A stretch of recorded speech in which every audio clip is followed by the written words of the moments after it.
Hola, muy buenas noches, profesor.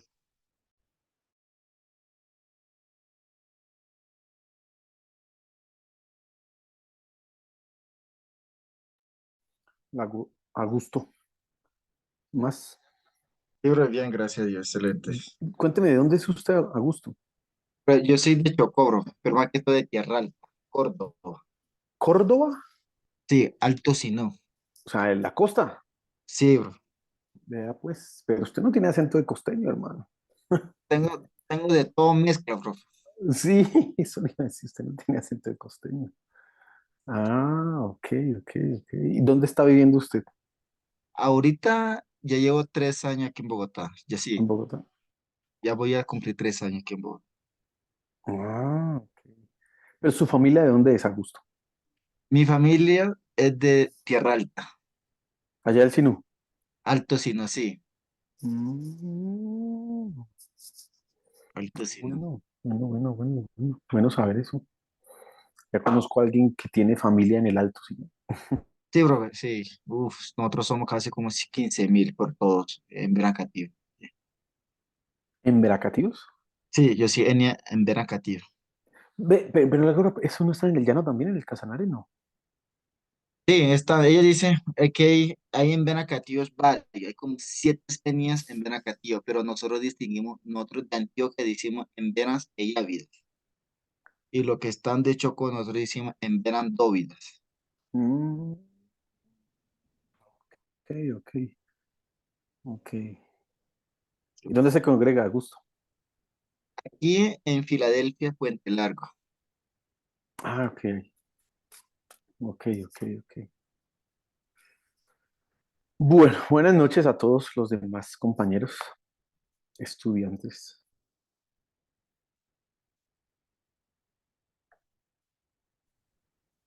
Buenas noches, profesor. Buenas noches, Muchas.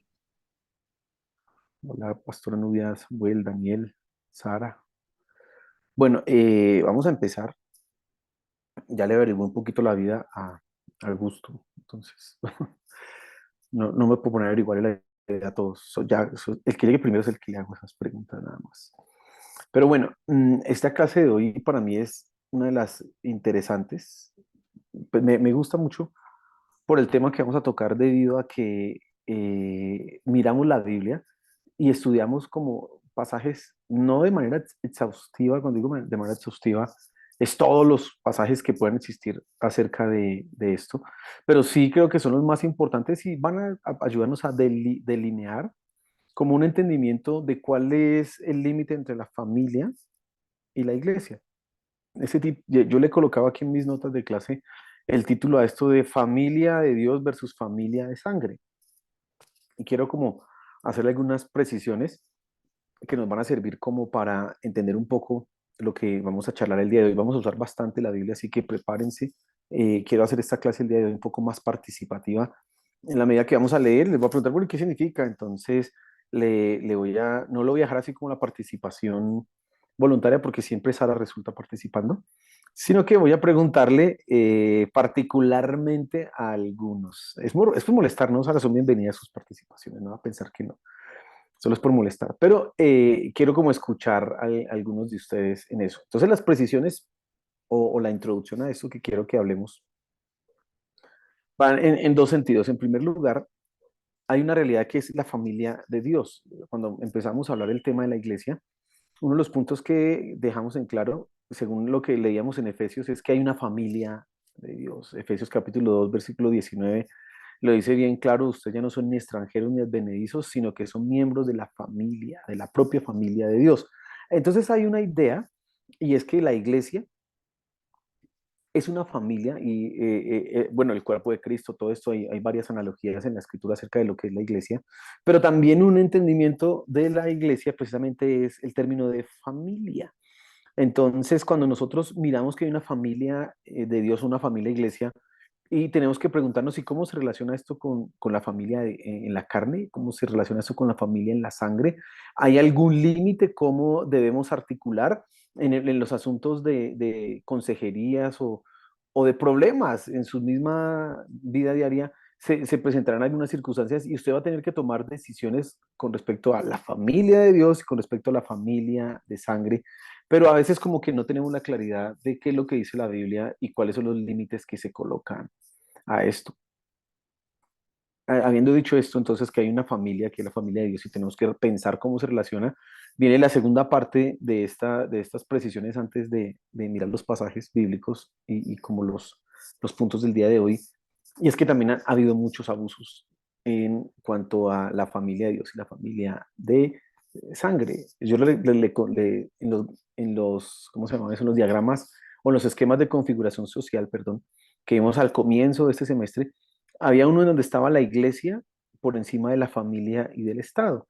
Y cuando hablamos de lo que pasaba en la iglesia con respecto al Estado, eso es una religión de Estado, eso es un problema porque se obliga la fe a todos y la fe no se puede obligar.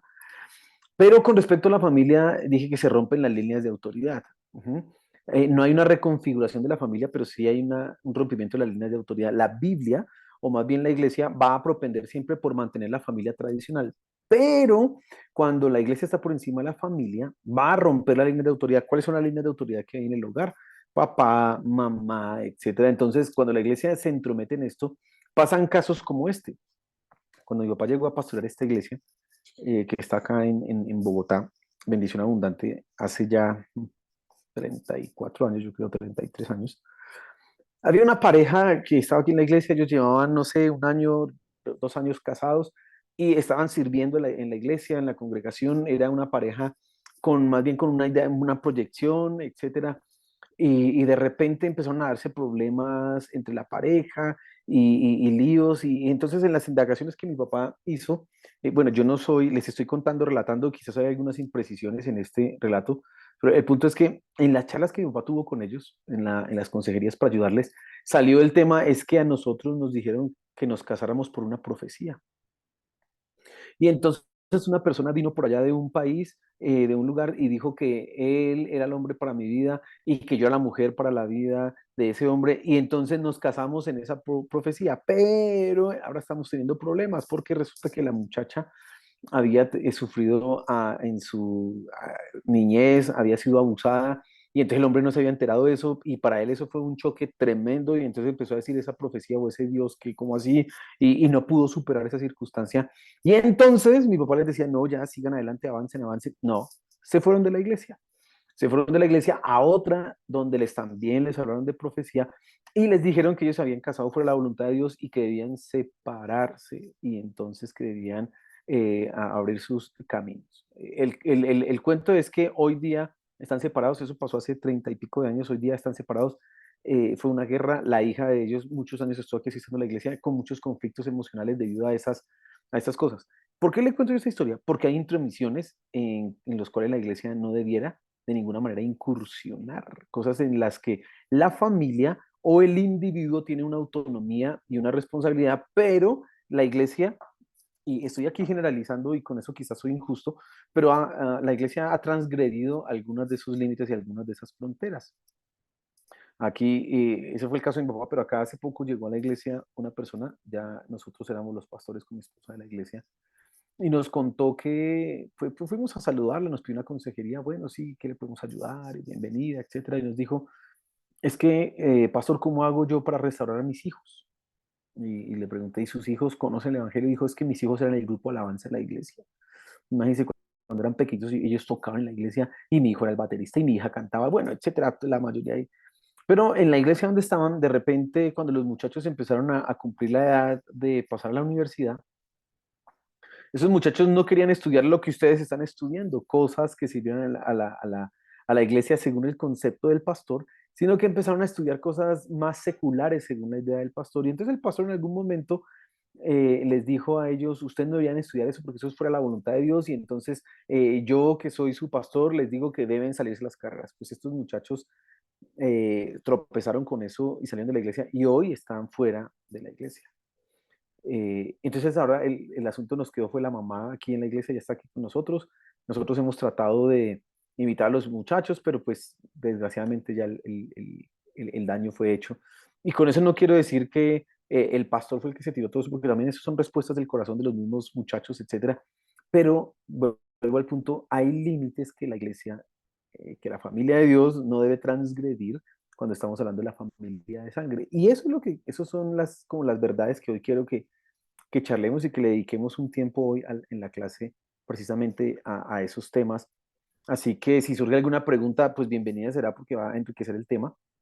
Y vamos a empezar entonces con algunas verdades y luego vamos mirando entonces esto. Lo primero es que quiero que ustedes se den cuenta que en la Biblia la familia de Dios o la familia iglesia suple la familia en la carne. Por favor, busquen ahí en su Biblia el Salmo 27:10.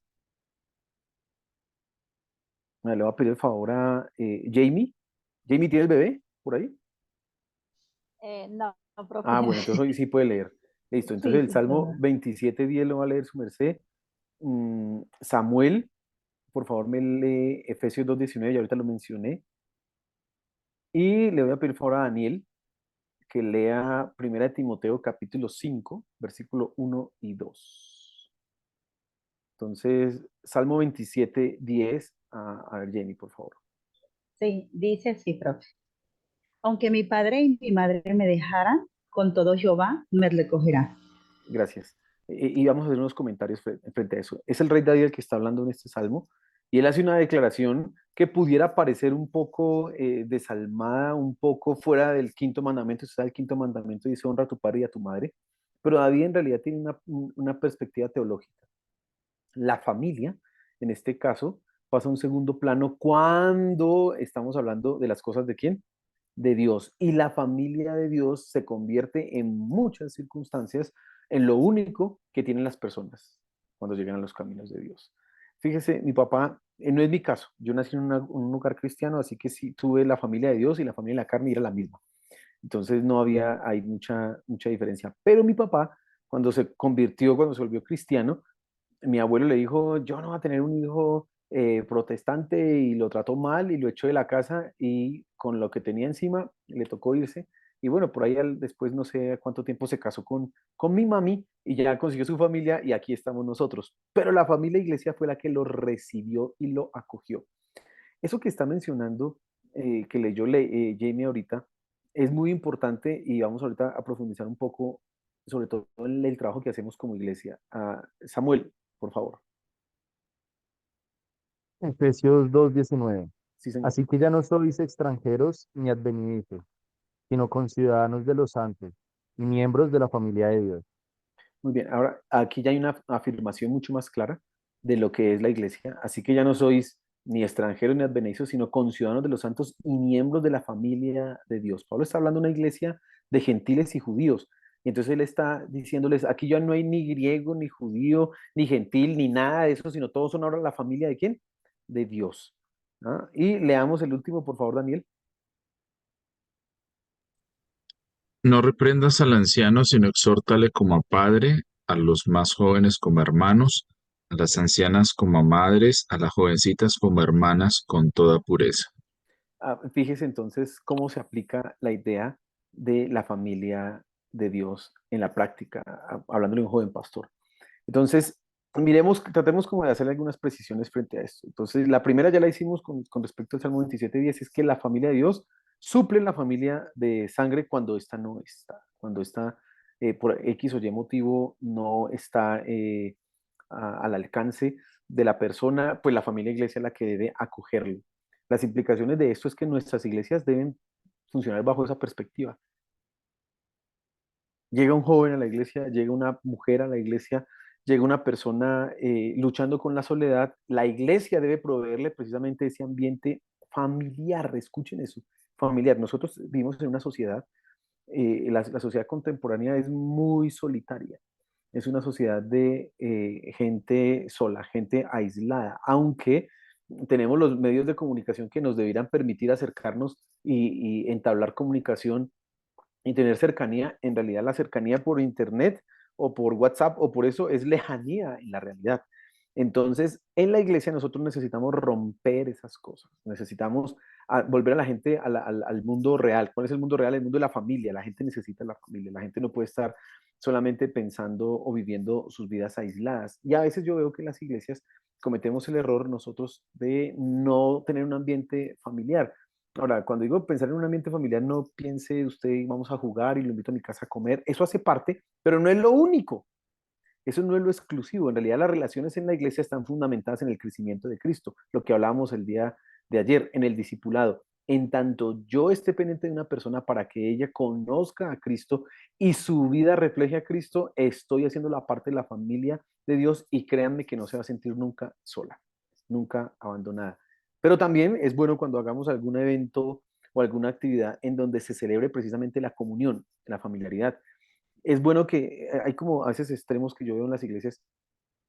Por un lado están unos que son tan espirituales que nunca salen a jugar fútbol o nunca van a almorzar. No, esos no son, pero esos son santos, es un monasterio esa cosa. Un monasterio sin ser católico, pero esos solo asuntos espirituales, por un lado. Pero por el otro están los que solo se la pasan, vamos a ver el partido de Millonarios, vamos a hacer aquí la comida, que el asado acá, que velano, vamos a ver una película, vamos a hacer la pijamada. Si sabía que hay cristianos que hacen pijamadas, bueno, ahí le cuento. Y entonces están pensando en eso, como que estamos con esos dos extremos. No, tenemos que saber equilibrar. Las relaciones en la iglesia son para un crecimiento en Cristo, pero eso no de ninguna manera limita el disfrutar y gozar de la vida de un buen almuerzo, un buen alimento. Ahí le voy a dar un ejemplo. 1 Corintios 11, no lo van a leer, simplemente lo van a, téngalo ahí en sus notas, pero para que lo revise más adelante. La Santa Cena, 1 Corintios 11 es el pasaje donde Pablo explica la Santa Cena. Y dice Pablo ahí, porque yo recibí el Señor lo que él también mostró a otros, que la noche que Jesús fue entregada, tomó pan, etcétera, usted sabe esa parte. Pero Pablo empieza esa discusión de la Santa Cena después de haberles hablado de las reuniones que tenían como cuerpo de Cristo. Les dice, ustedes se reúnen unos para comer demasiado, otros para emborracharse, otros para embriagarse. Entonces la Santa Cena la iglesia primitiva incluía una comida. No solamente era la celebración del pan y de la copa, sino que había una comida y entonces se celebraba la comunión. Por eso yo sostengo que cuando ahí dice el apóstol Pablo en 1 Corintios 11, que dice, coma del cuerpo, disierna, es el que come sin discernir el cuerpo y la sangre de Cristo, juicio come y bebe para sí. Ese discernir el cuerpo de Cristo no solamente está referido a la persona de Cristo como tal, sino al cuerpo de Cristo místico, la iglesia. Y una persona que toma la Santa Cena debe pensar también cómo está mi relación con la iglesia, con mi pastor, cómo me relaciono yo con los demás creyentes. Si estoy aplantado, arraigado en mi iglesia, tengo rencor contra alguno de mis hermanos, contra algún líder, porque a veces como que limitamos la parte de la Santa Cena solo al aspecto místico, el simbólico, pero que hablamos la semana pasada, pero nos olvidamos de la parte aquí que es la comunión, ¿sí? Lo que hace la parte de la eclesía, ¿sí? De estar todos juntos en armonía. Entonces es importante como tener esta claridad. Ah, fíjese acá en lo que leía ahorita Daniel y en lo que leía Samuel. Entonces, Samuel leía Efesios 2:19. En la iglesia no hay diferencia de raza. Las razas en la iglesia se rompen. Toda la parte étnica se rompe. Ahorita hablaba con Augusto y él me decía que era de los emberacativos. Y es bueno saber que tenemos entre nuestros compañeros y entre ustedes y entre su compañero una persona que pertenece a una etnia emberacativa. Ustedes deberían preguntarle, ¿y cómo es eso? Y cuente, y cómo es la cosmología que tienen ustedes, porque ellos tienen una cosmología. Si usted un día le va a preguntar a Augusto, se va a dar cuenta cómo es que todo el emberacativo entiende el mundo, su cosmovisión, su perspectiva, su teología, todo, y le va a ser mucho más fácil acercarse para predicar el evangelio. Ahora, eso es algo que es enriquecedor, pero en Cristo, Augusto ya no es emberacativo. Yo no soy bogotano. Yo no sé, Jamie, ¿dónde está? ¿Dónde vive Jamie?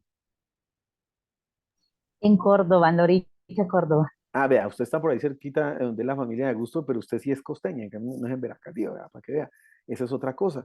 Y si nos ponemos aquí a preguntar de dónde están y de dónde, mire, San Valentina está en un pueblito que se llama Paz de Ariporo, Casanare, eso es, tenemos aquí de las diferentes latitudes en Colombia, tenemos acá, y puede que alguien esté, no, yo estoy por allá en el extranjero, en no sé qué país, tal lugar del mundo, o yo no soy colombiano, etcétera. Y entonces vamos a encontrar que tenemos diferentes culturas, diferentes tradiciones, diferentes orígenes étnicos, pero en Cristo somos uno. Por eso ese versículo dice así que ya no sois extranjeros ni advenedizos ni nada. Y Gálatas lo refuerza. En Cristo ya no hay ni hombre, ni mujer, ni judío, ni gentil, ni esclavo, nada. Todos somos uno en Cristo. La familia de Dios debe reforzar esa verdad, ¿sí? Es un problema cuando a veces escucha uno cierta segregación en las iglesias, cierta xenofobia en las iglesias. Eso no debiera darse, pero usted va a percibir en algunos momentos esas circunstancias. Nosotros debemos tener nuestras puertas abiertas absolutamente para quienes, para todos, y si son creyentes y han nacido de nuevo, con mayor razón deben estar en la iglesia. Y el tercer versículo que leíamos apuntaba precisamente a la aplicación práctica. Como Pablo le dice a Timoteo que debe tratar a las personas en la iglesia. Dice, los ancianos son como papás para usted, las ancianas son como madres, las jovencitas son sus hermanas y los jovencitos son sus hermanos, así que aprenda a tratarlos con ese mismo entendimiento. Si yo entiendo que es así como se dan las cosas, entonces mi manera de relacionarme en la iglesia va a ser dada en eso. Así que las relaciones en la iglesia son relaciones de familiaridad, ¿sí? Amor fraternal es lo que debe darse en la iglesia, filialidad es lo que debe hacer la iglesia. Eh, digamos que esa es la primera verdad que quiero resaltar. La segunda verdad que quiero resaltar está en este tema que estamos hablando, es que la responsabilidad con la familia terrenal no puede ser olvidada o descuidada aunque yo tenga una familia espiritual. Escuche lo que estoy diciendo.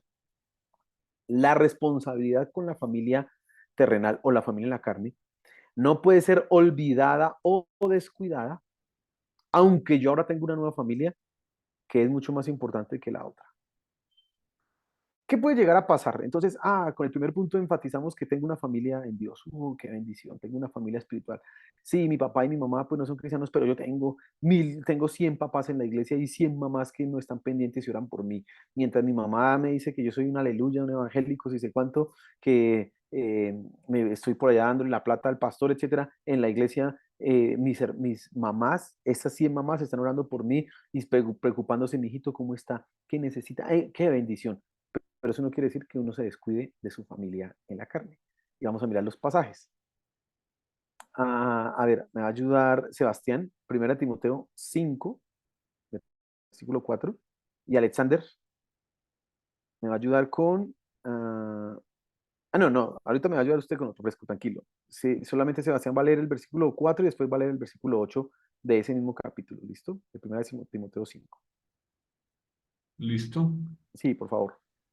Dice, pero si alguna viuda tiene hijos o nietos, aprendan estos primero a ser piadosos para con su propia familia y a recompensar a sus padres, porque esto es lo bueno y agradable delante de Dios.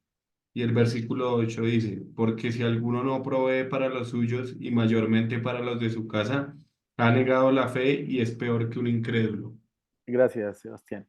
Vamos a empezar por el versículo 4 y tratando de entender un poco el contexto. Pablo le da a Timoteo una serie de recomendaciones acerca de cómo él, como dice el tema del libro, para que sepas cómo conducirte en la casa de Dios, que es columna y baluarte de la verdad. Ese es el motivo de Pablo de las cartas primera y segunda de Timoteo, sobre todo primera.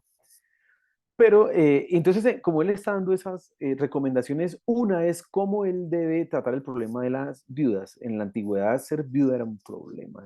Una mujer que quedaba viuda, quedaba casi que en la pobreza absoluta. Por eso, usted lee en el Antiguo Testamento y en el Nuevo Testamento que Dios es el defensor de los huérfanos y de las viudas, porque ellas quedaban totalmente desprotegidas. Cuando uno entiende este contexto, entiende por qué el milagro de la viuda de Naín, que el Señor Jesús le resucita al hijo, ¿recuerdan? Es tan significativo y es tan importante, porque es que si esa mujer hubiera quedado sin ese hijo, literalmente quedaba a mendigar en la sociedad judía. Entonces, cuando el Señor Jesús tiene misericordia de ella y le resucita, su hijo le está dando esperanza. Pero también cuando él va a subir al cielo, a la asunción al cielo, antes de eso, antes de morir, perdón, le dice a Juan, madre, ahí tu hijo, ahí tu madre. Recuerden, él le entregó a María, a Juan. Él no la está dejando desamparada porque estar desamparada era un problema terrible. Entonces, la iglesia, una vez que la iglesia empieza a constituirse, debe resolver el problema de las viudas, y usted ya sabe lo que pasó en Hechos 6. Las viudas de los judíos estaban siendo atendidas, pero las viudas de los griegos como que no. Entonces hay una discusión. Y Pablo le dice a Timoteo tú debes colocar en la lista de la iglesia, y entonces parece ser que una de las prácticas que había en las iglesias de la iglesia primitiva era que había una lista en donde había una ayuda social para las mujeres viudas. Pero Pablo dice, pero la que sea verdaderamente viuda. ¿Y quién era la que era verdaderamente viuda? Entonces él empieza a explicar la que ha lavado los pies de los santos, la que ha hecho obras de misericordia, la que se dedica a la oración, es decir, una mujer que no está en busca de marido, sino que está buscando, o que encontró más bien en Cristo su esposo y ya no necesita otra cosa. Ese es el resumen de todos esos requisitos. Pero coloca otro más, y es el que acabo de leer Sebastián. Dice, pero si alguna viuda tiene hijos, aprendan estos primero a ser piadosos, es decir, a responder por su mamá, dice, y a recompensar a sus padres, porque eso es lo bueno y agradable delante de Dios. Entonces, Pablo está diciendo, hay que ayudar a las viudas, solamente las que no tienen ninguna posibilidad de manutención. Las otras, ¿quiénes deben responder por ella? Los hijos. ¿Sí? Y Pablo ahí está hablando de los hijos creyentes y también de los que no son creyentes. Él está diciendo, si una viuda tiene hijos, que aprendan ellos a qué? A responder por ella. ¿Sabe qué pasa hoy día?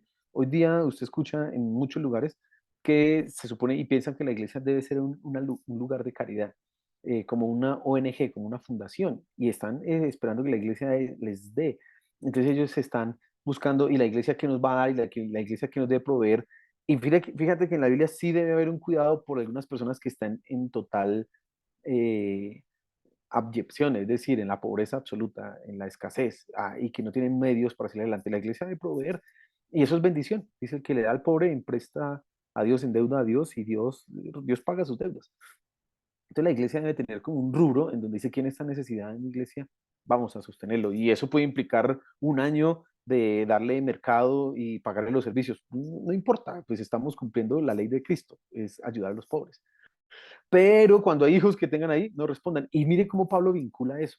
Dice acá el versículo 8, porque si alguno no provee para los suyos y mayormente para los de su casa, ha negado la fe y es peor que un incrédulo. Y entonces Pablo dice, no darle a papá y a mamá, no responsabilizarse de ellos, y es negar la fe, es no hacer lo que corresponde. Entonces fíjese cómo tenemos una familia de Dios, fíjese cómo va el pensamiento.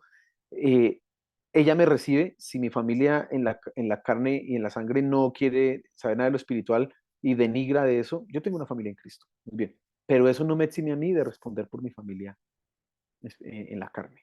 Si yo soy cristiano, con mayor razón debo responder por ellos.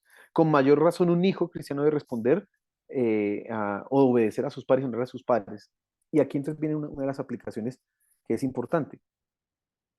Cuando ustedes se encuentren con un caso con un joven que es cristiano, que es creyente, que va a la iglesia y su papá y su mamá no van a la iglesia, usted debe enseñarle a ese joven, él va a querer en algún momento rebelarse en contra de sus padres porque ellos son tropiezo para la fe.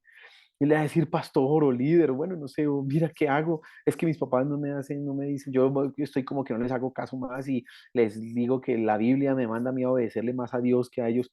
Es cierto, pero también la Biblia le manda a él a honrar a padre y madre. ¿Mm? Entonces debemos nosotros saber aconsejar a ese muchacho, porque si no estaremos generando en realidad rebeldía en nombre de la fe, lo que es contrario a la palabra de Dios.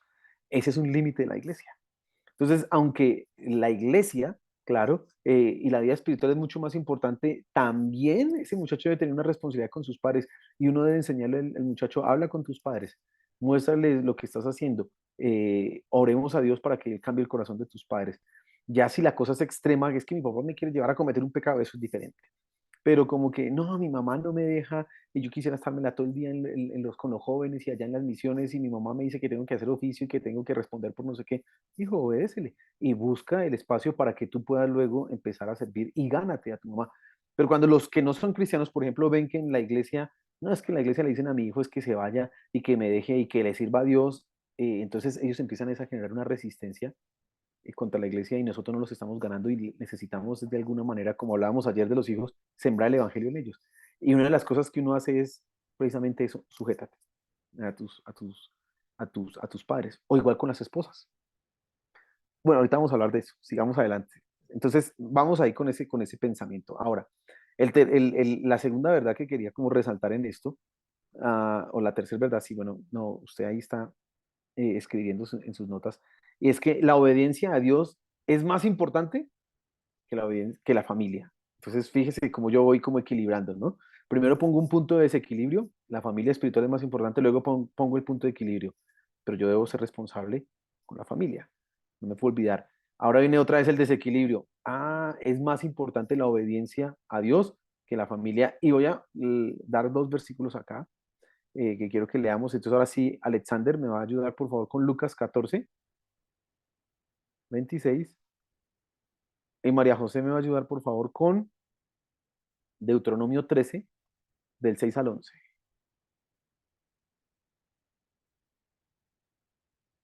Alexander, entonces, por favor, Lucas 14, 26.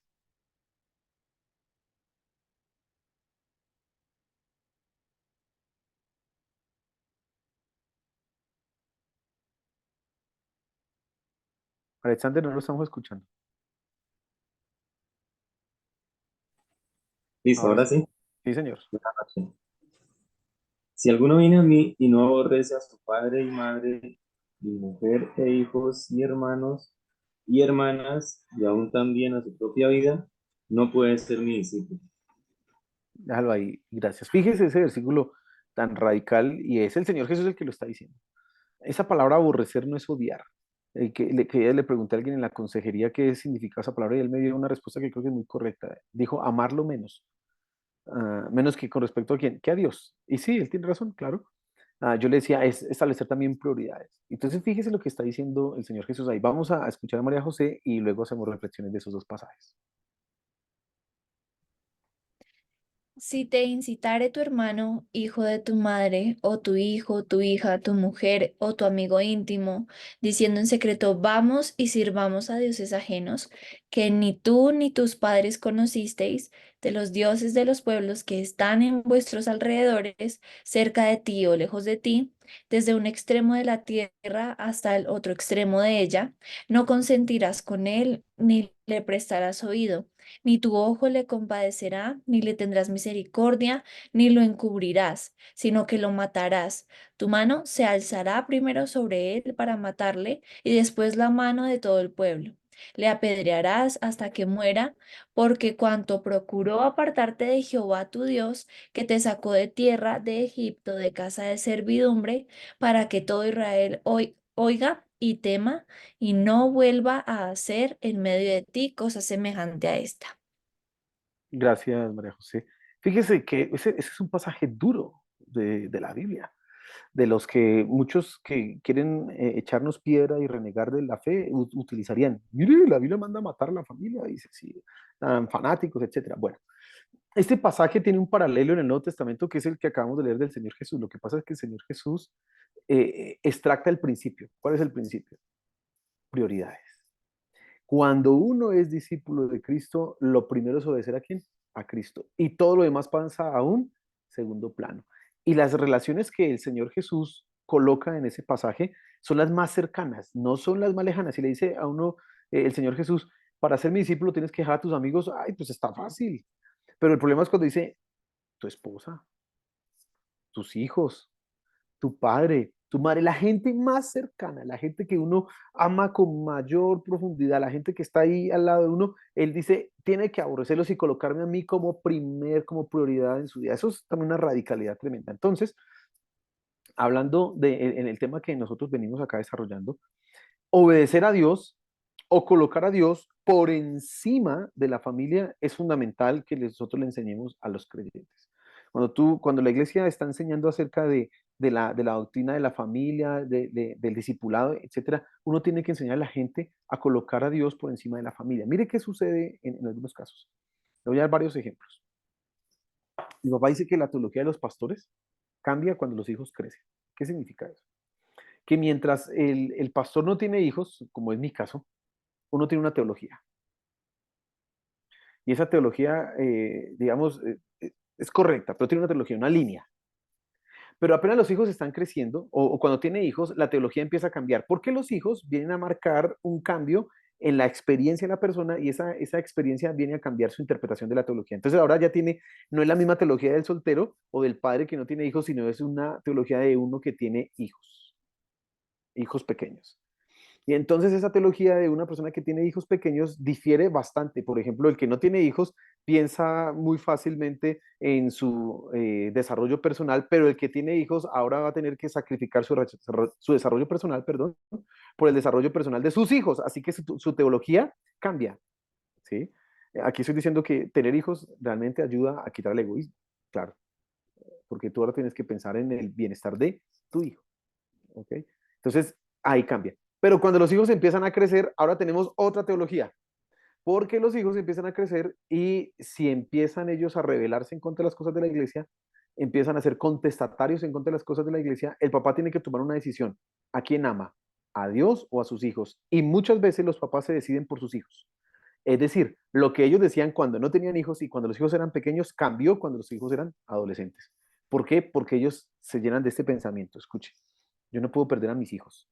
Así que si la Biblia dice que si mi hijo tiene una novia inconversa, un ejemplo, pues yo diría sacarlo del ministerio, pero, ay, no, ¿qué hago y si lo pierdo?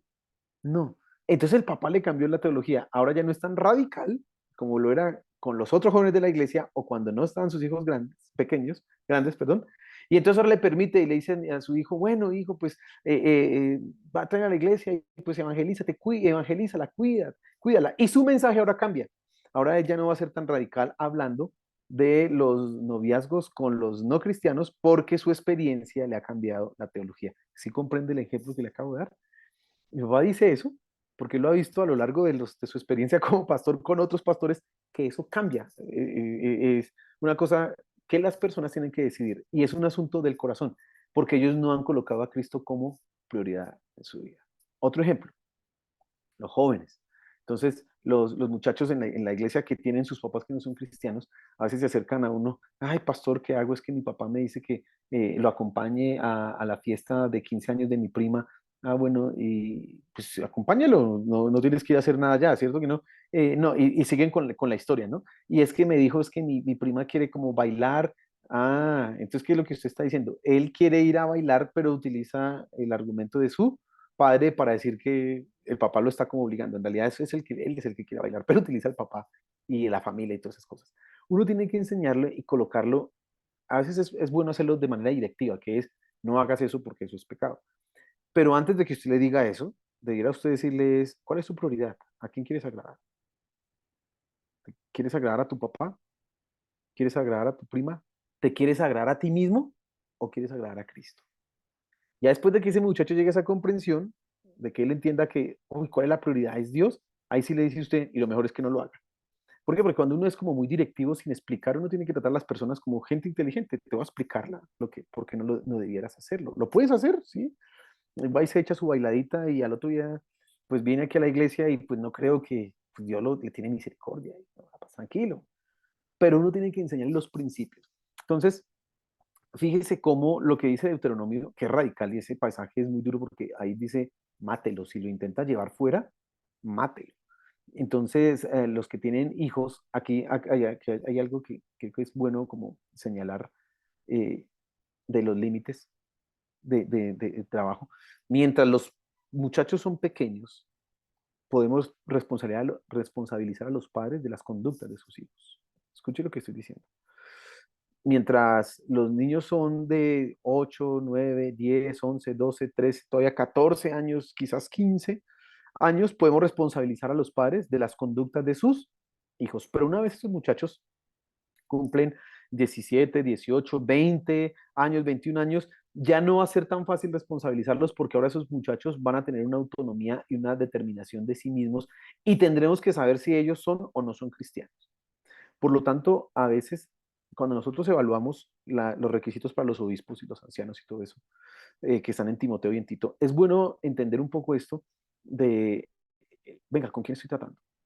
Un papá que tiene hijos pequeños, entonces si el papá tiene unos niños de 4 o 5 años y usted los ve en un desorden en la iglesia, que eso no se quedan quietos y que eso es pataleta para aquí, pataleta para allá, y los que mandan son los niños, usted va a decir, la culpa es del papá. Así que yo sí le puedo pedir cuenta al papá. Pero si usted tiene un papá que el hijo ya tiene 25 años y resulta que la hija ya tiene 23 y el muchacho por ahí es un poco desordenado y se la pasa por ahí en parrandas, etcétera. Usted no va a poder tratar ese caso diferente, va a tener que mirar las particularidades de cómo son las normas en casa, es decir, qué está permitiendo el papá que ese hijo haga en la casa, que es del papá, porque mire lo que sucede.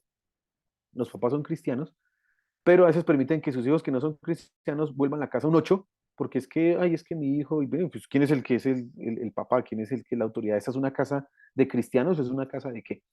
Esas cosas como que toca evaluarlas en cada caso particular.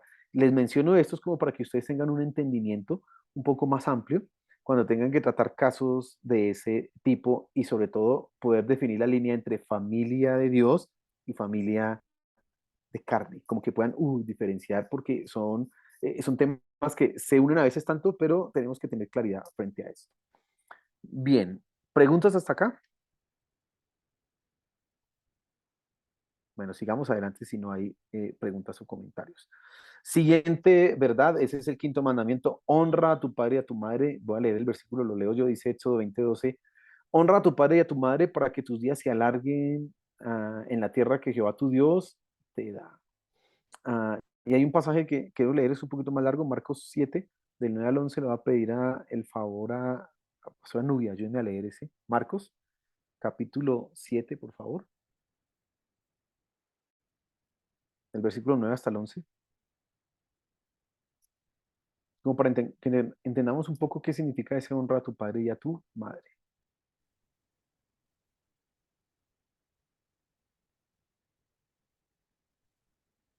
Dice Marcos 7, del 9 al 11. Les decía también, bien invalidáis el mandamiento de Dios para guardar vuestra tradición. Porque Moisés dijo, honra a tu padre y a tu madre, y el que maldiga al padre o a la madre muera irremisiblemente. Pero vosotros decís, basta que diga un hombre al padre o a la madre, es corbán, que quiere decir mi ofrenda a Dios, todo aquello en que pudiera ayudarte, y no le dejaréis hacer más por su padre o por su madre. El 13 también, por favor. Señor, El 13 también. el 13 también. Sí, señora. Invalidando la palabra de Dios con vuestra tradición que habéis transmitido y muchas cosas hacéis semejantes a estas. Fíjese lo que estaba pasando acá. Usted ya sabe que los fariseos y toda esta gente tenían una interpretación de la ley, eh, una tradición rabínica, y entonces ellos explicaban cómo se aplicaban los 613 mandamientos de la ley, y vamos a hacer, se entiende así, etcétera. Y se inventaron una fórmula, que es lo que dice ahí, es corbán. ¿Qué es corbán? Todo lo que yo pueda ayudar a mi papá o a mi mamá, lo voy a consagrar a Dios como una ofrenda, corbán, ¿sí? No solamente era eso. Y entonces ellos decían, ay papá, tengo que honrarte, sí, pero yo como hice una ofrenda, bueno, pues no tengo nada para darte a ti, ay, qué pesar. Pero como es más importante obedecer a quién, a Dios. Recuerdan que aquí estoy equilibrando, el pasaje anterior decía tengo que obedecer primero a Dios que a los hombres, pero aquí viene el equilibrio. Espera un momentico, que es que la Biblia me dice honra a tu padre y a tu madre. Y ellos estaban utilizando esa idea de que yo coloco primero a Dios y como las ofrendas a Dios son más importantes que honrar a papá y a mamá, porque al fin y al cabo, pues mi papá y mi mamá no son Dios. Entonces ellos no estaban responsabilizándose de honrar a papá y mamá. Quiero que entienda que honrar a padre y madre en este versículo y como el Señor Jesús lo entiende y como Él lo aplica, es la manutención a los padres, no es el respeto solamente. Es más, el respeto ya es debido, el respeto es otorgado. Aquí el Señor Jesús está hablando de papá, honrar a papá y mamá es sostenerlos, es ayudarles, darles dinero, ¿sí? Estar y ya el hijo trabaja, mi papá o mi mamá necesita esto, le va a mi mamá, le regale esto, o le va a regalar esto, etcétera. Bueno, dinero. Esa es la honra. Por eso aquí, ¿qué hacía el judío para no darle al papá y a la mamá? Dedicar esa ofrenda a Dios. Leí un comentario acerca de este versículo que decía que ellos decían, dediqué lo que debía darte a ti como ofrenda, lo dediqué a Dios, pero ahora, además, yo puedo rescatar mi ofrenda. Y entonces ellos lo que hacían era que rescataban la ofrenda y se quedaban con la ofrenda y no le daban ni a Dios ni a los padres, pero se engañaban diciendo que es corbán, imagínense, era lo que sucedía. Entonces, nosotros en la iglesia, aunque le enseñamos a los muchachos, tú tienes que honrar primero a Dios, también les enseñamos honra a tu padre y a tu madre. Respeta. Dios los ha puesto. Dios te trajo a este mundo no por generación espontánea, no, sino te trajo por medio de un papá y una mamá. No llegaste así de la nada, no. Y ellos merecen tu honra. Eso es un mandamiento, es una de las cosas importantes. Y la iglesia debe ser promotora de la restauración de esas relaciones. Y nosotros debemos promover que haya una buena relación entre padres e hijos. Habrán muchas que están fracturadas, pero nosotros debemos hacerle. Mire, les cuento esta semana algo que me pasó, me quebrantó mucho el corazón. Como usted sabe, yo dicto clases en un colegio, entonces estaba con un grado séptimo y hay un niño que se llama Daniel y él tiene algunos problemas cognitivos. Ah, parece que él tiene el Asperger o algo así, uno de esos trastornos. Y el niño es muy inteligente, pero como que cuando uno le está preguntando algo de algo, él le responde a uno lo que es y después empieza, digamos que estamos hablando de cómo te fue hoy, él dice, hoy me fue muy bien, pero mire que un perro viajó a la luna y después, y mire que Estados Unidos, o sea, saca temas de todos los lados, él es así. Entonces estaba yo y estaba revisando algunas actividades que les había puesto los muchachos y él se me acercó, yo le saludé, hola Daniel, ¿cómo te va? Bien, no sé qué. Y le revisé el cuaderno, me dijo, me falta algo, listo, tranquilo, me lo trae en la próxima clase. Él se fue para su lugar, es muy solitario, y luego volvió y se hizo al lado mío y se quedó con una silla, trajo una silla y se sentó al lado mío. Entonces yo, por diferentes razones en el colegio yo no permito que los estudiantes se sienten al lado mío, eso no es correcto, pero a él dije, dejémoslo ahí, no hay problema. Dejé a Daniel ahí. Y entonces yo estaba terminando algunas cosas del bosquejo. Cuando ya había terminado, entonces yo abrí el bosquejo en el computador y él llegó y lo vio y me dijo, ay, ¿tú eres cristiano? Y yo dije, sí, yo soy cristiano. Y entonces empezó con una charla conmigo y llegó y dijo, ¿qué pecados crees tú que están cometiéndose aquí en el salón ahorita? Yo estaba pensando en el bosquejo y él llegó y me hizo esa pregunta y yo dije, me lo va a responder, pues groserías, como pereza, como indisciplina. Me dijo, sí, cierto, profe, sí. Llegó y dijo, ¿y qué nivel de pecado es ese? Yo le dije, ¿cómo así qué nivel de pecado? Dijo, sí, ¿qué categoría? ¿Será categoría uno, categoría 2, categoría 3? Dijo, hay pecados todos son pecados, ¿no? Pero es que hay como que categorías de pecados, me dijo él. Yo le dije, entiendo lo que quieres decir. Y le dije, pues yo creo que las groserías estarían en la categoría uno, pecado, pero digamos que es categoría uno. Y entonces la charla siguió así, él se quedaba callado y de repente en un momento llegó y me dijo, y cuando los papás le pegan a uno, yo le dije, eso no es pecado. Le dije, ¿por qué? Pues no, porque los papás tienen la autoridad y si tú haces las cosas mal, tú necesitas y mereces un castigo y eso es para tu corrección. Ok, profe. Y después me dijo, y cuando le dicen grosería a los papás a uno, me dijo así. Yo le dije, eso sí es un pecado, porque el papá tiene el derecho a corregirte, pero no a decirte groserías. Y llegó y dijo, y cuando el papá le dice groserías a uno y le pega patadas y le pega golpes en la cara y puños.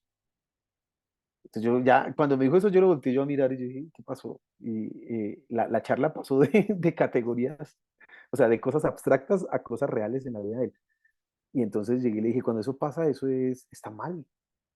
Y entonces yo ya cuando lo tenía, los ojos de él estaban aguados. Entonces yo dije, creo que Dios me está dando una oportunidad en este momento, entonces ya dejé de pensar en el bosquejo. Me senté y le dije, y luego tu papá te ha golpeado, sí, mi papá es borracho y me pega y mi hermana, y él como él tiene ese síndrome, los muchachos que tienen ese síndrome a veces no son entendidos en casa. Y un papá que no sabe manejar esto se vuelve impaciente, porque esos muchachos son intensos. O sea, él está preguntando aquí, acá y allá, y esto, y esto, y esto, y por qué, y por qué, y por qué, y para qué, y por qué, y por qué, y por qué, todo el tiempo. Entonces un papá se llena de impaciencia y empieza a usar de violencia. En un momento yo dije, mira Daniel, lo que hace tu papá contigo está mal, pero tienes que perdonarlo. Y ese muchacho se puso a llorar. Entonces, un muchacho de 11 años, un niño de 11 años, le dije, tú tienes que perdonar a tu papá porque está obrando como no es y tienes que amarlo a pesar de que él hace las cosas que no son correctas, a pesar de que te trata con groserías, tienes que amarlo, perdonarlo. Al final de todo eso, yo ya estaba que lloraba también igual que él, pero le hice una oración con él, lo ayudé a como que tuviera esperanza, lo abracé y él ya como que encontró cierto consuelo. Nosotros debemos enseñarle eso a los hijos. Yo podía decirle lo que me dicen, a mí me obliga la ley a algo. Yo no lo hice por una razón, pero voy a estar pendiente de ese caso, pero yo no lo hice. A mí la ley me obliga que si yo me entero que hay un maltrato en casa, tengo que denunciarlo. Entonces yo podría decirle a Daniel, Daniel, vamos a colocar una demanda, tu papá es un injusto y tú no vas a demandar, tú no lo vas a perdonar. No, no, no, yo empecé primero con lo que dice la Biblia, perdónalo. Y así el papá sigue siendo un abusivo, yo tendré que hacer el proceso que corresponde y es colocar una demanda y todo lo que implica, etcétera. Pero fíjense, nosotros tenemos que enseñarle a las personas eso, a restaurar sus relaciones con sus padres. Es duro. Ese niño, imagínense, 11 años, no, yo le conté a mi esposa y eso, fui a almorzar con ella y no, eso yo estaba ahí como casi que temblaba, porque decía, Dios mío, qué cosa. Mi esposa me dijo, ay, gástale 11 no sé qué, y le dije, pues sí, sí, se deja ver por ahí, porque a veces está por ahí ocupado, Daniel. Hoy me saludó, pero uno puede hacer un cambio y es empezar a restaurar relaciones, ¿sí? Y Dios quiere restaurar la familia. Y tiene uno que empezar por eso, restaurar esas cositas. Entonces, eso es una como pequeña ilustración de lo que uno puede hacer, porque uno puede llenarse de indignación. ¿Qué indignación? Abusivo, tipo abusivo, la de demandar. No, no, no, espera, primero restauremos la relación. Y es que Daniel logre perdonar a su papá y le dije, habla con tu papá, un día háblale. Papá, tú no deberías hacer eso. No deberías golpearme así. Si yo soy desobediente, yo sé que hago las cosas mal, pero no deberías golpearme así. Y le dije, y si él te trata mal, tú le dices, perdón, papá, y lo perdonas y ya sigues en tu día normal, pero tú tienes que amar a tu papá. Entonces, esas cosas como que son las que tenemos que hacer, ahí como que valga el ejemplo para esto que estamos hablando hoy.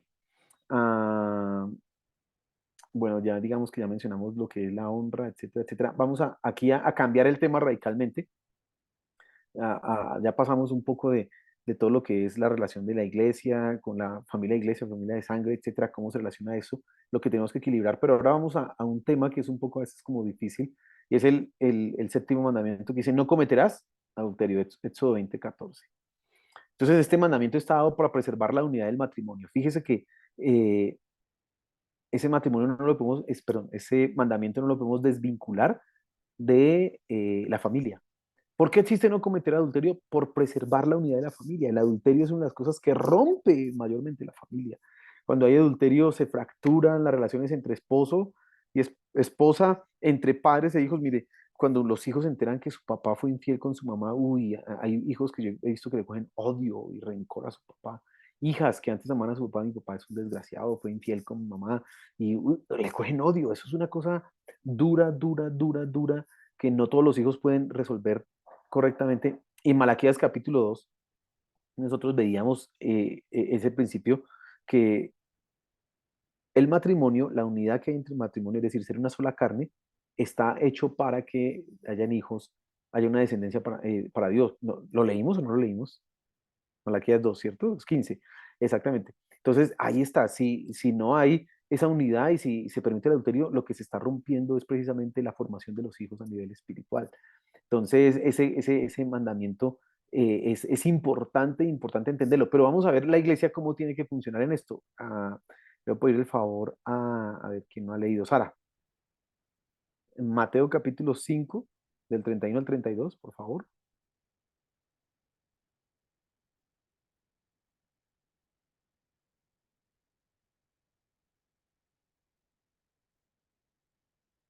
Y le voy a pedir el favor a Augusto que busque Mateo capítulo 19.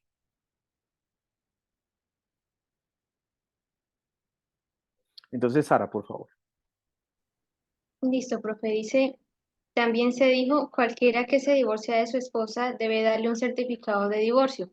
Pero yo les digo que si un hombre se divorcia de su esposa, a no ser en el caso de una unión ilegal, la pone en peligro de cometer adulterio y el que se casa con una divorciada comete adulterio. Muy bien, gracias. A Augusto, Mateo capítulo 19 del versículo 3, por favor. Listo. Listo. Mateo capítulo 19, versículo 13. Algunos fariseos se acercaron a Jesús y para tenderles una trampa y le preguntaron, ¿está permitido a uno divorciarse de su esposa por un motivo cualquiera? ¿Hasta dónde fue? Hasta el versículo, ese largo, hasta el versículo 12. Ah, ya. Jesús le contestó, ¿no han leído ustedes en la escritura que el que los creó en el principio, hombre y mujer lo creó? Y dijo, por eso el hombre dejará a su padre y a su madre para unirse a su esposa y los dos serán como una sola persona. Así que yo no, así que ya no son dos, sino uno solo. De modo que el hombre no debe separar lo que Dios ha unido. Ellos lo contestaron. ¿Por qué, pues? Mandó Moisés darle a la esposa un certificado de divorcio y despedirle así.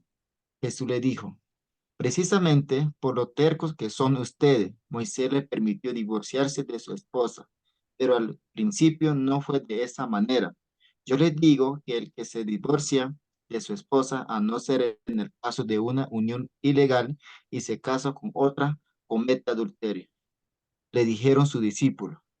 Si este es el caso del hombre en relación con su esposa, no conviene casarse. Jesús le contestó, no todos pueden comprender esto, sino únicamente aquellos a quienes Dios le ha dado que los comprendan a diferentes razones que impiden a los hombres a casarse. Unos ya nacen incapacitados para el matrimonio, a otros los incapacitan los hombres y otros viven como incapacitados por causa del reino de los cielos. El que se, el que pueda entender esto, que lo entienda. Gracias, Augusto. Que ese pasaje es muy interesante porque revela muchas cosas. Los que acabamos de leer son muy interesantes. Y la primera verdad frente a esto, hablábamos del adulterio ahorita, ¿no? Cuando un cristiano habla de divorcio, solamente hay una causa válida en la Biblia y es el adulterio.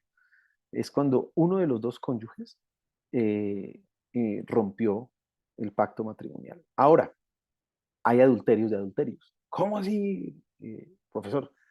Hay adulterio emocional y hay adulterio físico. ¿Cómo así adulterio emocional? Una persona que ve pornografía está cometiendo adulterio a nivel emocional. Y ahí, en ese también hay otros niveles de adulterio. Una persona que empieza a tener una amistad con una persona que no es su esposa y que empieza a compartir ciertas charlas y a tener cierto apego emocional, aunque no haya pornografía, aunque no haya consumado el acto sexual, aún así está cometiendo ya adulterio. Es más, déjeme decirle, eso comienza así, ese es el caminito para el adulterio físico, ¿sí? Para la consumación del adulterio, cuando hay una intimidad no permitida. Entonces, y bueno, pues está el adulterio como tal, ya que es la intimidad sexual, que se rompe todo eso. Siendo nosotros literales y radicales, una persona podría separarse de su pareja porque comprueba que ha visto pornografía. Eso es un adulterio. Recuerda Mateo capítulo 5, ¿verdad? Como en el versículo 20 que dice, el que mira a una mujer para codiciarla en su corazón, ¿ya adulteró con ella? El Señor Jesús dice así. Entonces, si nosotros aplicamos este versículo de manera literal y directa, ya muchos matrimonios tendrían que haberse acabado porque han sucedido muchas de esas cosas, ¿cierto que sí? Pero no se aplica de esa manera. Ahora, el Señor Jesús está diciendo y está explicando bien porque en el contexto de los discípulos, ¿qué pasaba con ellos? Con el judío tradicional. El hombre era el único que se podía separar, divorciar. Era el que daba la carta de divorcio. ¿Y por cuál motivo? El que se le ocurriera. Es que no sabe planchar, es que no me gusta cómo barre, es que la sopa de menudencia no le queda tan rica, es que la changua no, es que a mí no me gusta, eso solo sabe hacer changua y a mí no me gusta la changua. Cualquier motivo y le podía dar carta de divorcio. Y entonces la mujer quedaba de una manera un poco desprotegida. Lo que hace el Señor Jesús es precisamente validar, uno, la relación matrimonial, pero también validar la mujer. ¿Sí? ¿En qué sentido? En que solo hay una causa válida para el divorcio y es el adulterio. Pero además, el Señor Jesús establece que el matrimonio es un don. El matrimonio no es una elección del hombre, sino es un don. Así que si usted está casado, usted debe entender que, uy, Dios me dio el don de estar casado, porque ahí él habla que algunos nacen eunucos desde el vientre, otros son hechos eunucos por los hombres y otros se hacen eunucos por causa del reino.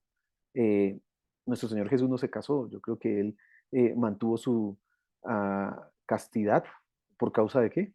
Del reino de los cielos. Pablo parece que también hizo la misma cuestión y por eso Pablo en 1 Corintios 7 él dice que es mucho mejor estar soltero para servir a Dios que casarse, pero él entiende que el matrimonio no es por debajear el matrimonio, no es de ninguna manera. Entonces fíjese que un poco, el divorcio es solo permitido bajo una causa que es cuando hay adulterio, cuando hay esta circunstancia. Ahora, ¿qué es lo mejor? Y creo yo, estoy de acuerdo con John Piper, ayer creo que les hablé de eso, o ya les he hablado en otro momento de eso, pero John Piper dice que el matrimonio cristiano no debía acabarse bajo ninguna circunstancia, ni siquiera por adulterio. Y él dice, ¿y cuál es el argumento de Piper? Es un libro muy, muy interesante que se llama Pacto Matrimonial, si tiene el tiempo, léalo, ahí en sus tiempos de lectura. Y dice Piper, Efesios 5 nos muestra que el matrimonio es un reflejo de la relación de Cristo con la iglesia. Y como es un reflejo de la relación de Cristo con la iglesia, nuestros matrimonios deben mantener la misma clase de relación. La pregunta que hace Piper es, ¿Cristo se divorcia de la iglesia? Pues la respuesta es no. Aunque la iglesia sea infiel y sea adúltera, ¿Cristo se separa de la iglesia? No. No, eso no pasa. Entonces dice, ahora, si mi matrimonio refleja la relación de Cristo con la iglesia, ¿un hombre debiera separarse de su esposa? No, aunque sea infiel. No. ¿Por qué? Porque yo reflejo el amor de Cristo por la iglesia. Ese es el argumento de John Piper. Yo creo que estoy de acuerdo con ese argumento viéndolo desde la perspectiva teológica. Ahora, como en las relaciones es a veces tan difícil el perdón, volver a restaurar la confianza, volver otra vez a empezar, y uy, eso es muy duro, y en consejería usted se da cuenta de eso. Hay hombres que siempre quedan con los celos, que dicen, no, es que yo me imagino, y yo recuerdo, y ahora cada vez que sale y que se muere un poquito, y usted dónde estaba, y usted, y, uy, es un problema, o ellas igual. Entonces a veces en esos casos es mejor, no, sepárese, que si no pueden perdonarse correctamente, es decir, son duros de corazón, de que el asunto del perdón la falta de perdón es dureza de corazón, entonces sepárense. Le digo eso como para que usted tenga claridad frente a esos casos que se le van a presentar muchos también en las consejerías o en la iglesia. Siguiente punto, bueno, matrimonios con incrédulos. Vamos a leer aquí Deuteronomio capítulo 7, versículo 1 al 5. Creo que, ¿quién me falta por leer? Mercedes, ¿sí puede leer?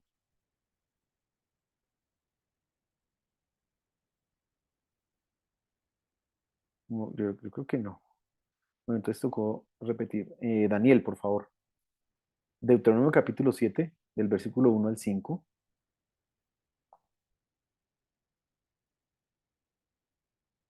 Y Jamie a leer 1 Corintios 7, versículo 39. Deuteronomio 7, 1 al 5. Sí, señor, por favor. Cuando Jehová Dios te haya introducido en la tierra en la cual entrarás para tomarla y haya echado de delante de ti a muchas naciones, al Eteo, al Jereseo, al Amorreo, al Cananeo, al Fereceo, al Heveo, al Jebuseo, 7 naciones mayores y más poderosas que tú, y Jehová tu Dios las haya entregado delante de ti y las hayas derrotado, las destruirás del todo. No harás con ellas alianzas ni tendrás de ellas misericordia, y no parentarás con ellas, no darás tu hija o su hijo, eh, ni tomarás a su hija para tu hijo, porque desviará a tu hijo en pos de mí, y servirán a dioses ajenos, y el furor de Jehová se encenderá sobre vosotros y te destruirá pronto. Mas así habéis de hacer con ellos, sus altares destruiréis y quebraréis sus estatuas y destruiréis sus imágenes de acera y quemaréis sus esculturas en el fuego. Gracias, Daniel. Y por favor, Jamie, 1 Corintios 7, 39. Dice, la mujer casada está ligada por la ley mientras su marido vive, pero si su marido muriere, libre es para casarse con quien quiera, con tal que sea en el Señor. Gracias. Eh, ¿Cuál es la respuesta más correcta que nosotros podemos dar cuando nos preguntan los jóvenes o las personas, ¿me puedo casar con una persona no cristiana? La respuesta más correcta no es decir directamente no porque es pecado. No, la respuesta más correcta es ¿quién eres tú? ¿Qué representas? ¿Y a qué te ha llamado Dios? Y es lo que leemos nosotros en Deuteronomio de 7, del 1 al 5. Y ese pasaje simplemente nos habla de un llamado, nos habla de una separación.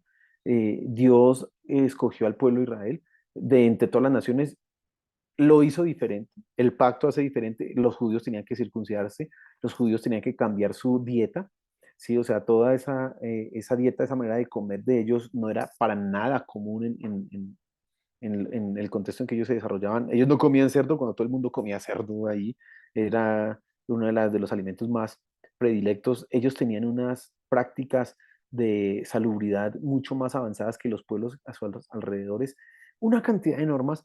Y todas esas normas, es bueno que tú las comprendas, es como un pueblo separado, un pueblo santo, un pueblo consagrado. Que volvemos al significado de esa palabra santidad, que es consagración, apartado, separado, ¿no? ¿Cómo Dios hizo que el pueblo de Israel fuera separado y apartado?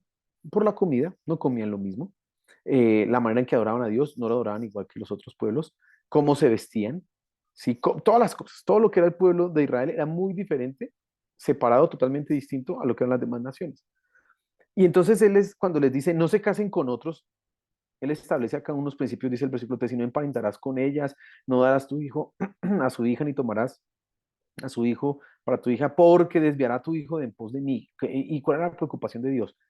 No era que se casara, era el asunto espiritual, teológico, que esa mezcla de una cultura cristiana con una cultura pagana siempre iba a ir en detrimento de la cultura cristiana, siempre iba a dañar la separación, siempre iba a haber algo que se iba a perder y precisamente era la cultura cristiana, la santidad. Entonces, una respuesta más correcta cuando hay un matrimonio, cuando alguien, ay, ¿por qué no puedo tener un novio? Mire que le dicen a uno los jóvenes, es que hasta más lindos son que los cristianos, hasta mejores que los cristianos, le dicen a uno eso. Sí, a mí me lo han dicho. La pregunta es, ¿y tú has entendido para qué Dios te llamó? ¿Tú has entendido que tú eres diferente?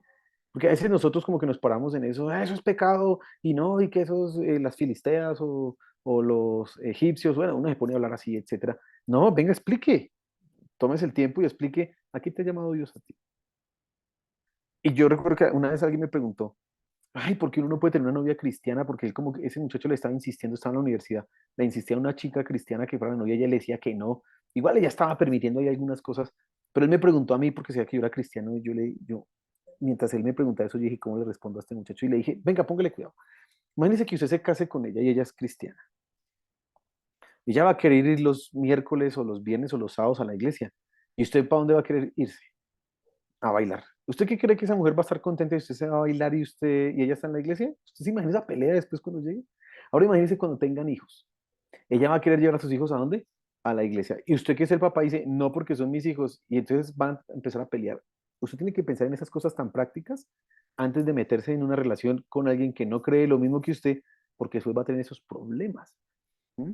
Yo le dije así, y el muchacho como que lo logró entender. No sé qué pasó ahí en la relación que él quería tener, pero logró como que entender esa verdad, esa realidad. Entonces nosotros tenemos que enseñarle a los muchachos o a las personas esa verdad. Oiga, mire, tenga cuidado, inclusive con gente que no son jóvenes. Aquí en la iglesia, recuerdo que alguien se acercó, enterramos a la esposa, ya llevan unos 30 años de casados y la enterramos. Y a los 2 meses se acercó esa persona a preguntarle a mi papá, pastor, ¿y yo cuándo me puedo casar? ¿Cómo así este señor? Y le preguntó, y bueno, y mi papá le dijo, pues espérese un poquito, no sé, no, ese ya tenía eso organizado, pero el problema era que era una señora que no era cristiana. Sea, eso no solamente pasa con los jóvenes, sino pasa con la gente ya mayor, gente adulta que uno cree que ya entiende las cosas. No, que olvídese, eso toca explicar esas verdades y enseñar a esto.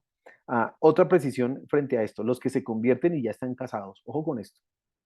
Hay muchos errores en eso, yo creo que ustedes no los cometen, pero hay muchos errores que se dan en este caso.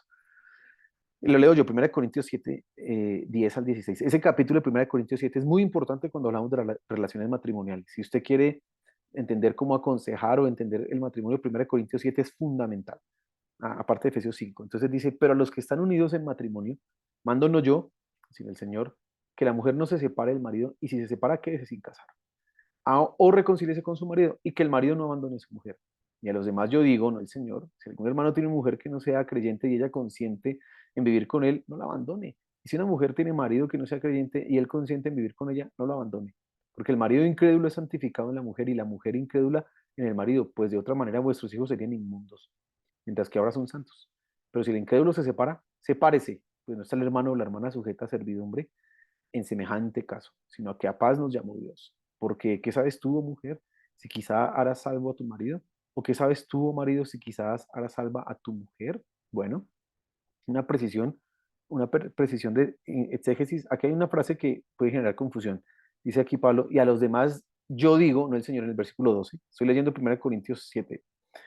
Dice Pablo, bueno, en el versículo 10 dice, mando no yo, sino el Señor.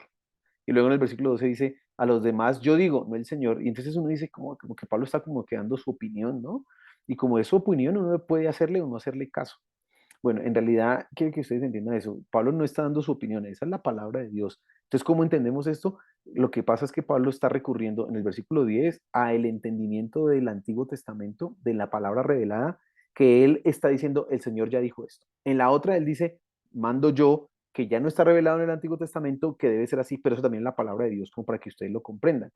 ¿Sí? Y no como que, eso es como que un consejo ahí, como que eso no es la opinión, esa es la opinión de Pablo y no la palabra de Dios. No, no, no, no, eso no debe ser entendido de esa manera. Ya viendo esa precisión, habiendo hecho esa precisión exegética, ahora entendamos un poco esto. Llegó a mi iglesia una pareja, eh, mire, ellos ya tienen una hija de 18 años, de 19 años, y una niña como de 14, 13 añitos. Llegaron a la iglesia y los recibimos, bienvenidos, y ellos son muy serviciales, y de repente un día nos dijo el esposo, es que yo en mi iglesia servía y como mi esposa ya se llama Sandra, y es un poco más seria y pues no es que se la pase saludando a todo el mundo, en cambio él sí, Daniel.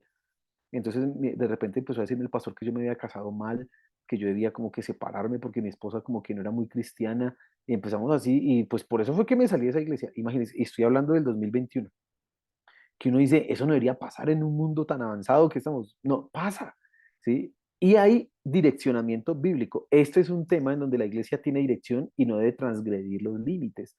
Cuando una pareja llega a la iglesia, o cuando un hombre llega a la iglesia, o una mujer llega a la iglesia y es casada, nuestro deber no es decirle, usted está en yugo desigual y se parece. No, no, no, espérese un momentico. No, ella, aquí Pablo lo está claro, si está casada, sigue casada, honremos eso que ya tienen. Y si tienen dos, no, tres, cuatro, cinco hijos y ya llevan 15 años, ¿qué vamos a poner nosotros? Que se parece y que ahora busque la voluntad de Dios y busque el idóneo. No, eso sería uno meterse en una, nos ponemos aquí de celestinas, ¿no? A buscar la pareja ideal y nosotros nos tocaría hacer como casting y todas esas cosas. No, terrible. Pero eso pasa. Eso es increíble, pero eso pasa en muchas iglesias. Espero que usted no caiga en esos errores, pero eso ha pasado en muchas iglesias. No, ¿qué debemos hacer nosotros? Como dice Pablo, quédate con tu esposo. Es que el que se quiere separar es el bueno. Ahí dice Pablo, pues a paz te llamó el Señor. Si se quiere separar, pues sepárese, siga adelante. Pero aquí hay unas recomendaciones. Si se separa, dice, y si se separa, quédese sin casar o reconcíliese con su marido. ¿Por qué? Porque si no empieza a generarse como un desorden y una cosa que no es correcta. Entonces tenemos que entender nosotros que nuestra idea cuando la gente llega a la iglesia y que sus esposos o esposas no son cristianas, tratemos de preservar esas relaciones, de que sigan unidas. Yo sostengo que inclusive Dios bendice el matrimonio de los que no son creyentes. ¿Por qué? Porque es una institución que él estableció para toda la raza humana. Y usted ve por eso matrimonios entre gente que no es cristiana que son bendecidos, que duran 30, 40, 50 años y van adelante. ¿Por qué? Porque Dios ha colocado también su bendición en eso, precisamente. No necesariamente necesito ser cristiano para vivir, tener un matrimonio exitoso. Los cristianos tenemos matrimonios más plenos, entendemos mucho mejor lo que es el matrimonio porque tenemos la doctrina de Dios, pero también afuera usted va a encontrar matrimonios buenos matrimonios. Entonces, nosotros debemos procurar a mantenerlos, no ponernos a que se parece, que váyase, que no sé qué, que busque otro marido, que mire que aquí tengo un poco de solteros que están buscando su idónea y usted llegó. No, no, no, no, eso no podemos ponernos en eso, porque estamos infringiendo y metiéndonos en cosas que no son. Imagínese que usted haga una separación de esas, después que se case otra con otra persona, eso tampoco funciona y después vengan los hijos a armarle un problema a usted y se dañó y la gente ni en la iglesia. No, no, no se tiene que meter en esas cosas. La Biblia lo deja muy claro y uno tiene que enfrentar a las personas es con la palabra de Dios y que ellas tomen sus propias decisiones. Y el último tema es algo que creo que es muy valioso y es el respeto de la autoridad de Dios, o más bien el respeto de la línea de autoridad que Dios tiene, con respecto, el respeto a la línea de autoridad que Dios tiene. Ya, escríbalo así en sus puntos. Dios respeta la línea de autoridad, dejémoslo así. Voy a leerles aquí este pasaje y esto está en Levítico. Uy, perdónenme la cita aquí, ahorita les doy la cita, pero bueno, escúchenme, no la tengo aquí escrita. Dice así, eso es, creo que Levítico como el 17, bueno, dice así, habló Moisés a los príncipes de las tribus de los hijos de Israel diciendo, esto es lo que Jehová ha mandado. Cuando alguno hiciere voto a Jehová o hiciere juramento ligando su alma con obligación, no quebrantará su palabra, hará conforme a todo lo que salió de su boca. Mas la mujer, cuando hiciere voto a Jehová, y se ligare con obligación en casa de su padre en su juventud, si su padre oyere su voto y la obligación con que ligó su alma, y su padre callare a todo ello, todos los votos de ella serán firmes, y toda obligación con que hubiere ligado su alma, firme será. Mas si su padre le vedare, el día que oyere todos sus votos y sus obligaciones con que ella hubiera ligado su alma, no serán firmes. Y Jehová la perdonará por cuanto su padre se lo vedó. Pero si fuere casada e hiciere votos o pronunciare de sus labios cosa con que obligue su alma, si su marido lo oyere y cuando lo oyere callare a ello, los votos de ella serán firmes. Y la obligación con que ligó su alma, firme será. Pero si cuando su marido lo oyó, le vedó, entonces el voto que ella hizo y lo que pronunció de sus labios con que ligó su alma será nulo, y Jehová le perdonará. Pero todo voto de viuda o repudiada con que ligare su alma será firme. Y si hubiere hecho voto en casa de su marido y hubiera ligado su alma con obligación de juramento, si su marido oyó y cayó a ello y no le vedó, entonces todos sus votos serán firmes y toda obligación con que hubiera ligado su alma firme será. Mas, si su marido los anuló el día que los oyó, todo lo que salió de sus labios, cuanto a sus votos y cuanto a la obligación de su alma, será nulo. Su marido los anuló y Jehová la perdonará. Todo voto y todo juramento obligándose a afligir el alma, su marido lo confirmará o su marido lo anulará. Pero si su marido callare a ello de día en día, entonces confirmó todos sus votos y todas las obligaciones que están sobre ella los confirmó por cuanto cayó a ello el día que lo oyó. Mas si los anulare después de haberlos oído, entonces él llevará el pecado de ella.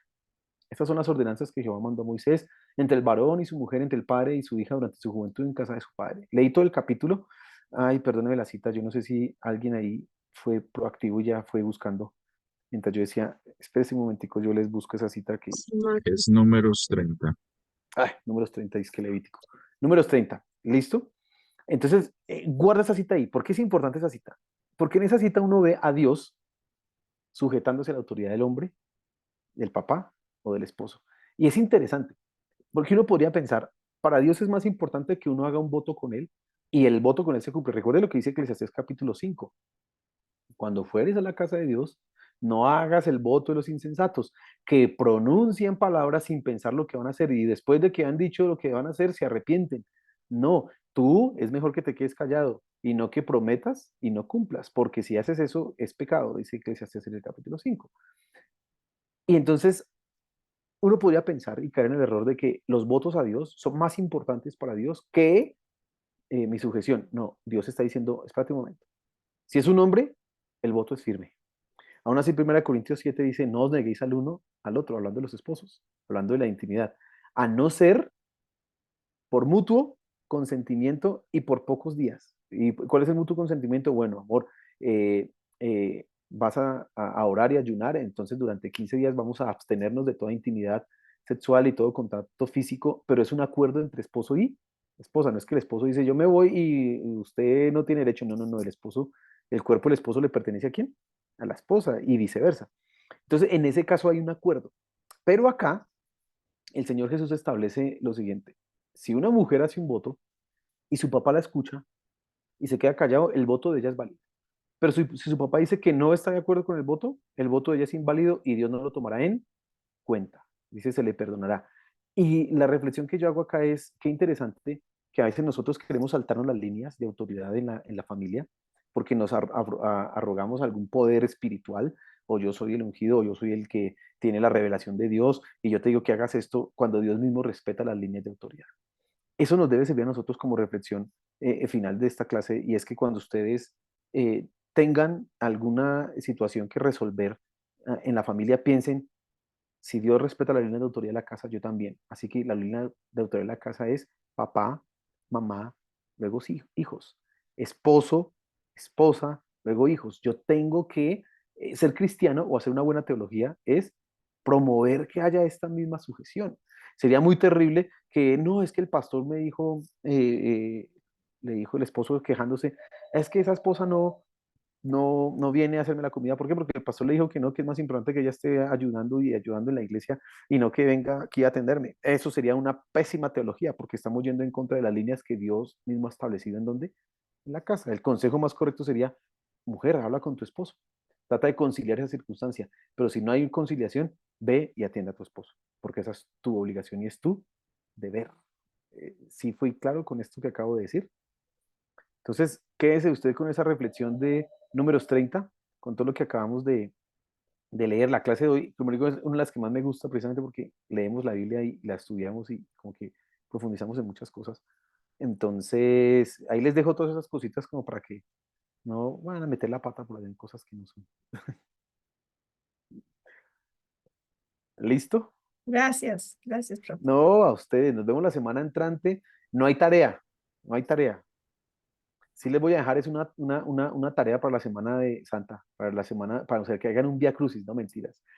Los 7 pasos. Sí, una cosa así bien para que estén ahí martirizándose. No, mentiras. No. Me interesa sobre todo es que estén estos temas, los estén apropiando, reflexionen estas cosas. Esto que yo le estoy enseñando a usted en realidad es lo que uno enfrenta a diario en la iglesia, constantemente. Entonces ustedes prepárense para esas cosas. Esto es lo que es la familia de Dios y la familia de la carne, cómo se relacionan.